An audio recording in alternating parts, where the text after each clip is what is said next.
Hi everyone, this is the second video of our journey to Singapore. মোৰ নাম জ্যোতিকা আৰু মোৰ এই YouTube চেনেলটোলৈ স্বাগতম। আগৰ এপিসোডত আমি চাইছিলোঁ আৰব ষ্ট্ৰীট, মেৰিনা বে চেণ্ডছ আৰু গাৰ্ডেনছ বাই দ্য বে। যদি এই ভিডিঅ'টো চোৱা নাই তেতিয়াহ'লে প্লিজ চাব, মই ইয়াৰ লিংক ডেছক্ৰিপশ্যন বক্সৰ তলত দি দিম। আৰু আজিৰ ভিডিঅ'ত আমি কভাৰ কৰিম আৰু কেইটামান ধুনীয়া tourist spot. So' let's begin.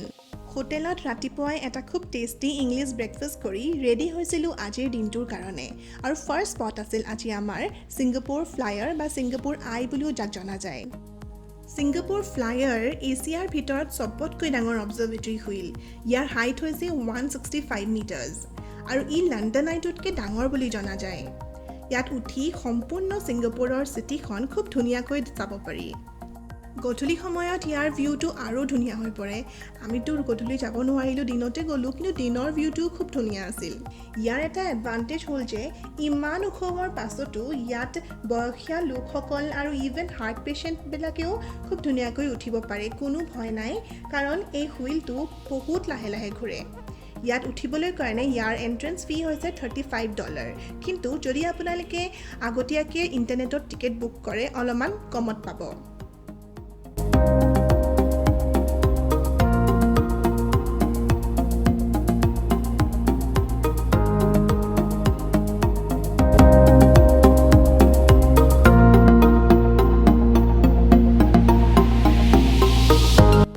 Next destination আছিল মাৰ্লিয়ান আৰু ছিংগাপুৰৰ ৰিভাৰ ক্ৰুজ।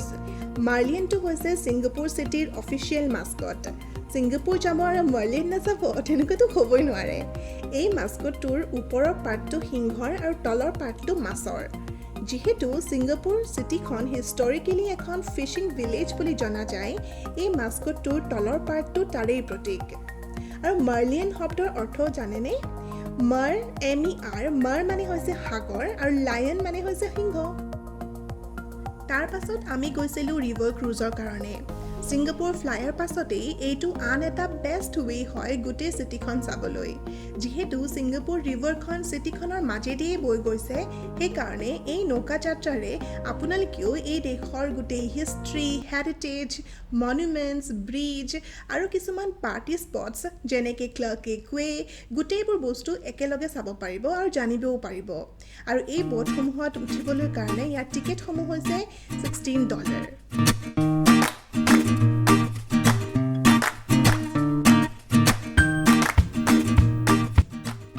এতিয়া আমি যাম চেণ্টোছা আইলেণ্ড ভায়া কেবল কাৰ।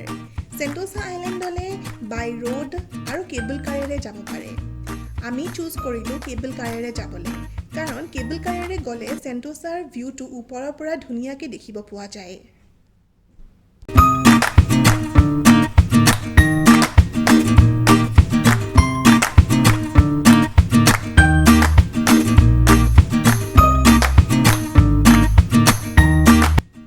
চেণ্টোছা আইলেণ্ড ফেমাছ হয় ইয়াৰ মেছিভ ৰিজৰ্টছবিলাকৰ কাৰণে আৰু ইয়াত থকা বিচবিলাকৰ কাৰণে। আৰু ইয়াত বহুত ফান এক্টিভিটিজ কৰিব পাৰিব, যিবোৰ কৰিবলৈ কাৰণে গোটেই দিনটোও কম পৰি যাব পাৰে। আৰু যিহেতু এই আইলেণ্ডটো বহুত ডাঙৰ হয়, চ' ইয়াত ঘূৰিবলৈ কাৰণে, ইয়াত ফুৰিবলৈ কাৰণে ফ্ৰী শ্বাটল বাছ ছাৰ্ভিচ পোৱা যায় আৰু মনোৰেলৰ ছাৰ্ভিচ পোৱা যায়।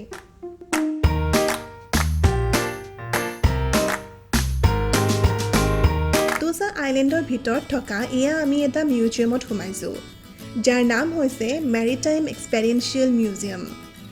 ই চি একুৱাৰিয়ামৰ পাৰ্ট হয়। চি একুৱাৰিয়ামৰ ভিতৰলৈ গ'লে এই মিউজিয়ামটো চাই যাব লাগিব। এই মিউজিয়ামত আগৰ দিনৰ সাগৰীয় বেপাৰ বাণিজ্য বা মেৰিটাইম ট্ৰেডৰ বহুত বস্তু দেখিবলৈ পোৱা যায়, কাৰণ হিষ্টৰিকেলি ছিংগাপুৰখন এখন ট্ৰেডিং প'ৰ্ট হিচাপে জনা যায়। So this museum is overall very informative and enjoyable experience. এয়া আমি এতিয়া চি একুৱাৰিয়ামৰ ভিতৰত সোমাইছোঁ। চি একুৱাৰিয়ামৰ ফুল ফৰ্ম হৈছে চাউথ ইষ্ট এছিয়া একুৱাৰিয়াম। ইয়াত সোমালেই ৱাটাৰ ৱৰ্ল্ডত থকাৰ দৰে ফিল হয়। এই একুৱাৰিয়ামটো ৱৰ্ল্ডৰ লাৰ্জেষ্ট একুৱাৰিয়াম হয়।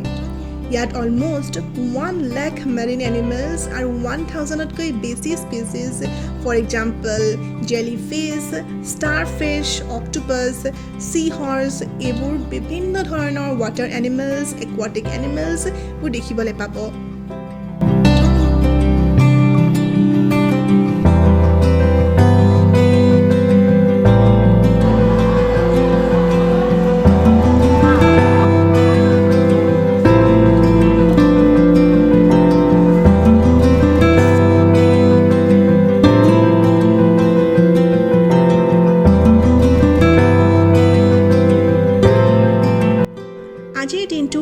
এট্ৰেকশ্যন আছিল উইংছ অফ টাইম বুলি এটা নাইট শ্ব' যিটো আবেলি 5টা বজাত আৰু 8টা বজাত আৰম্ভ হয়। যিহেতু আমাৰ হাতত 5টালৈ অলপ সময় আছিল, আমি অলপ ওচৰতে থকা সাগৰৰ পাৰতে বহিছিলোঁ। এই শ্ব'টো মডাৰ্ণ টেকন'লজি যেনেকৈ কালাৰফুল লাইটছ, লেজাৰ্ছ, ৱাটাৰ ফাউণ্টেইনছ আৰু 3D ইফেক্টছ ইউজ কৰি দেখুৱাই, সেইকাৰণে শ্ব'টো বিৰাটেই ধুনীয়া লাগিল চাই। আহক আপোনালোকেও অলপ এনজয় কৰক। আৰু আজিৰ এই ভিডিঅ'টো মই ইয়াতে এণ্ড কৰিছোঁ। Bye for now, but you do not go' away because you please keep on watching this lovely show. I hope you love it. Bye for now and take care.